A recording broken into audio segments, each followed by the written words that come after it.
These past few days, Treasury Secretary Janet Yellen has been stumbling her way through Asia, causing trouble, leading off with a groveling series of bows to a lowly Chinese vice premier.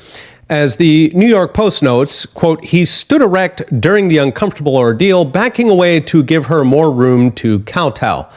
Janet then went on to eat some hallucinogenic mushrooms at a state dinner, not a joke. But the interesting part of Janet's trip economically came at her next destination, the G20 Finance Minister Summit in India. Now, the G20 gathers the 20 biggest countries in the world, yes, even Russia, who has been very naughty. They usually dream up new ways to fleece and control their subservient livestock, or subservient voters. In the presser, Janet was asked what the G20 was up to this year. For once, she did not lie, since she's very proud of fleecing voters. It's the whole point of the G20. This year, they are pushing a global tax cartel that would punish any country that dares to undertax its people, along with $200 billion in debt handouts to poor countries to rope them into the green agenda. Keep in mind, those billions used to be yours, paired with green manipulation and financing, so money is drained away from other loans. And then crackdowns on crypto, which threaten the oligopoly, and of course, bank reform, by which they mean international coordination to bail out cokehead bankers who lost too much at the casino and want taxpayers to cover it. During the questions, Janet was asked about the state of the global economy. Now, maybe it was the mushrooms talking, but Janet bizarrely claimed that the, quote, single best way to help the global economy was give more weapons to Ukraine. Now, you might assume this is just politicians making sentences in the form, thing I want X will cause good thing Y, but Janet is supposed to be a neutral expert, an economist, not a politician. And speaking as an economist, the causation is challenging.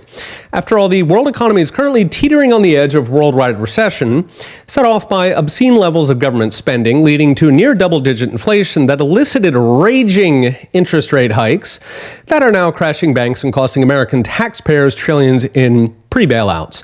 And the solution is obviously weapons for Ukraine.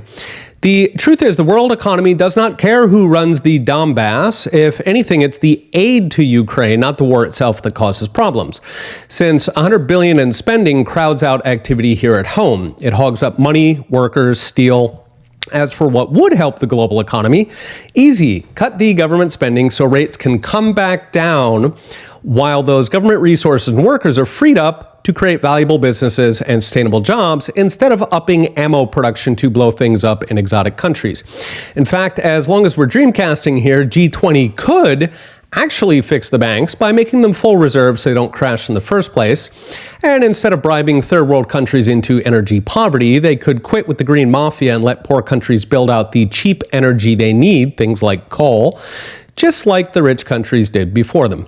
None of this, of course, will happen. Instead, we'll get these endless parades of international cartels pushing more control, more surveillance, more fleecing us, all for our own good. Okay, we'll be watching. See you next time.